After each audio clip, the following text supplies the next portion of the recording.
Hello everyone, कैसे हैं आप सब। आई होप आप सब अच्छे होंगे। तो यहाँ पर मैं निकाल रही थी कल के कपड़े जो मुझे धुलने हैं और थोड़ी सी सफाई कर रही थी। तो मैंने सोचा ना आपको भी दिखा देती हूँ कि क्या सफाई कर रही हूँ और क्या मैं रख रही हूँ उठा करके।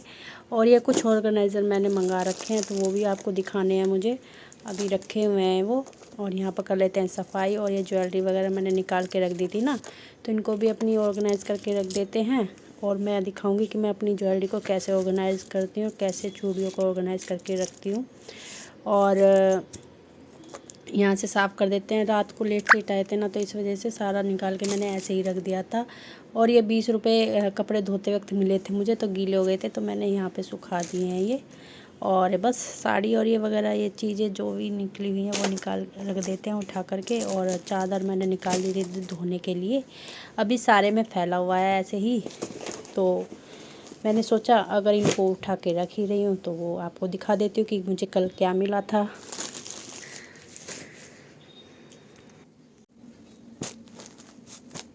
तो जी मैं आपको दिखा देती हूँ कि मुझे क्या मिला है। कल करवा चौथ में दीदी ने क्या दिया है, जिठानी ने। तो दीदी ने दिया है मुझको ये सूट, ये वाला रेडीमेड सूट है, सिला सिलाया। और इसके नीचे है ये पजामा, और ये है इसका दुपट्टा, इसका दुपट्टा है। तो जी दीदी ने दिया था ये सूट और पैसे और जो भी कुछ मिठाई फल वगैरह जो भी कुछ होता है उसका, वो सब दिया था सामान। और बहू रानी ने भी मुझको दी थी साड़ी पूज के। और उसका तो मैंने आपको दिखाई दिया था क्या दिया, मैंने क्या दिया था। और हाँ, दीदी ने मुझे ना चुट्टी भी दी थी। दीदी ने ये चूड़ियाँ और चुट्टी दी थी। ये तो चुट्टियाँ, इसमें 2 जोड़ी।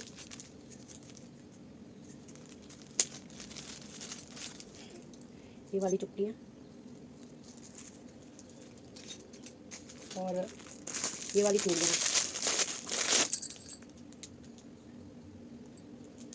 तो ये दिया था दीदी ने सामान और पैसे दिए थे और मिठाई दी थी और कील वगैरह जो भी जो घड़े वाड़े जो भी होते हैं वो दिए थे। और बहू ने दिया था ये साड़ी और पेटीकोट, उसमें पैसे दिए थे पेटीकोट के। और ये साड़ी दी थी, ये वाली साड़ी सुंदर लग रही है साड़ी। और ये उसका ब्लाउज है, तो शायद उसने अपने लिए तैयार की थी, और फॉल वगैरह सब लगी हुई है। उसने बेचारी ने अपने लिए तैयार की होगी, मुझे पता नहीं। चलो, तो ये साड़ी है।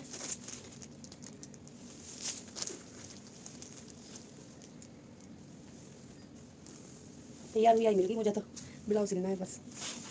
तो बहू ने ये दिए थे और बस ये दिया था। और तो जी ये थी हमारी जो भी हमें मिली थी करवा चौथ में। और मैंने सोचा कि दिखा देती हूँ आपको, रख रही थी इनको उठा करके, फिर मैंने सोचा चलो अपने व्यूवर्स को दिखाते हैं।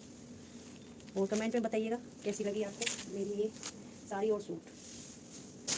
तो सामान ही सुंगा रही थी मैं, रात को आए थे लेट से, तो सब निकाल के मैंने ऐसे ही रख दिया था। अब नहा करके और वो कर दूँगी, कपड़े धो देती हूँ और ज्वेलरी वगैरह अपनी उठा के रख देती हूँ। चादर मैंने निकाल दी थी तो उनको भी बिछा देते हैं।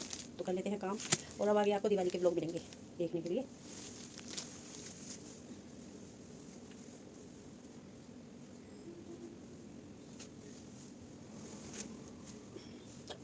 साड़ी बहुत सुंदर है और सूट भी बहुत सुंदर है, दोनों चीज़ें अच्छी हैं।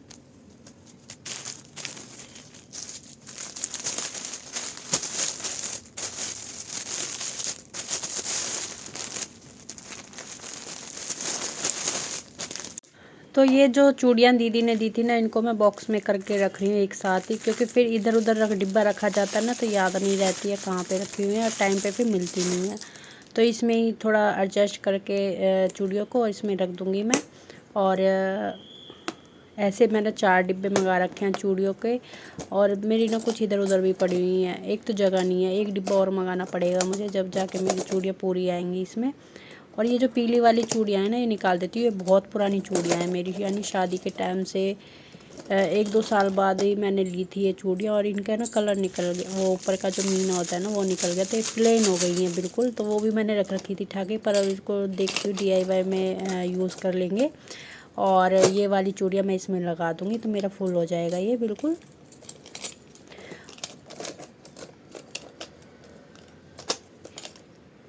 और इस तरीके से ऑर्गेनाइज़ करके रखती हूँ मैं अपनी चूड़ियों को, और सेफली रखी रहती है और ना धूल जमती है और ना टूटने फूटने का डर रहता है। और यहाँ पर ये जो ज्वेलरी है ना, इसको मैं इस बॉक्स में रख दूँगी। ये जो चूड़ी वाला बॉक्स खाली हुआ है ना, इसमें रख दूँगी, ये भी सेफली रखी रहेगी। ऐसे बॉक्स में रख लेती हूँ उठा करके, जो ज्वेलरी वगैरह रखने में काम आ जाते हैं मेरे। और ये वाला सेट इसमें रख देते हैं। और इसका जो सेट का जो डिब्बा था ना वो छोटा था, तो मैंने सोचा ये छोटी छोटी चीज़ें इसमें रख देती हूँ, मंगलसूत्र, ये एक अंगूठी और इसके टॉप्स वगैरह, तो इससे मेरे ऑर्गेनाइज रहेंगे और आराम से रखे रहेंगे। तो इस तरीके से मैं यूज़ कर लेती हूँ ऑर्गेनाइज़र, और फेंकती नहीं हूँ, मैं रख लेती हूँ, कहीं ना कहीं काम ही आ जाते हैं। और इसके जो पाउच थे ना, मंगलसूत्र के जो पाउच थे वो रख लेती हूँ उठा करके, जैसे कहीं जाते हैं ना घूमने वगैरह जाते हैं तो हमें ज्वेलरी लेके जानी होती है, तो इस तरीके के पाउच हम ये यूज़ कर लेते हैं, उनमें रख के ले जाते हैं, तो उससे ज्वेलरी ख़राब नहीं होती और टूटती भी नहीं है। इस पाउच में आराम से रखी जाती है। और इस डब्बे पे मैंने सारे अपने सेट रख रखे हैं, और कुछ कड़े भी रखे हुए हैं जो डिब्बे में नहीं आए थे, वो मैंने इसमें रख रखे हैं। और आप देख सकते हो इस तरीके के पाउच में मैंने अपनी ज्वेलरी रख रखी है। तो पाउच में कभी फेंकती नहीं हूँ, ना पाउच फेंकती हूँ ना डब्बे फेंकती हूँ, वो इस तरीके से यूज हो जाते हैं घर में। और भी आप बहुत कुछ इसमें रख के यूज़ कर सकते हो। और ये कड़े मेरे जो ये वाले कड़े मेरे बहुत महंगे वाले कड़े हैं, तो मैंने इसमें रख रखे हैं पन्नी में पैक करके, क्योंकि और चूड़ियों के साथ रखूँगी तो वो थोड़ा लज के ना उनके नग निकलने का डर रहता है, इसमें मैंने पन्नी में पैक करके इसमें ही रख रखे हैं। और ये वाले कड़े भी मेरे इसमें कहीं पे आए नहीं थे, तो मैंने इसमें ही रख दिए थे। और इस तरीके से ऑर्गेनाइज़ करती हूँ मैं अपनी ज्वेलरी को, चूड़ियों को।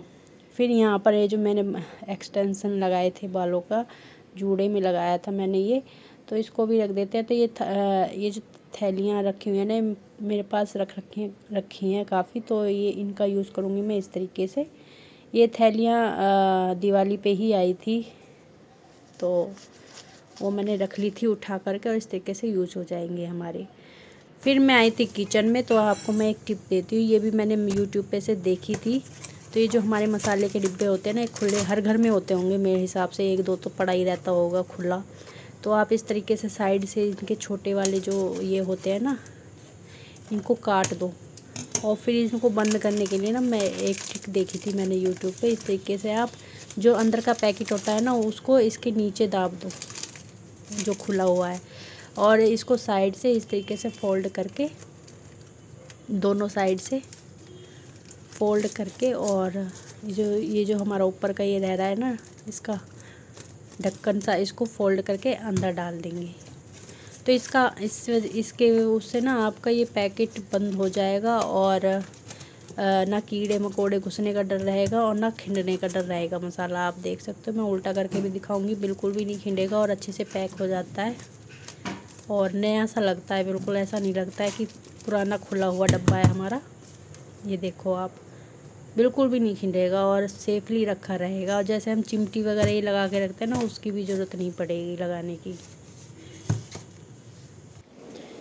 तो जी बालों में कर लेते हैं ऑयलिंग, और ये वाला तेल मैंने बनाया था और ये वाला तेल मैं करूँगी ऑयलिंग।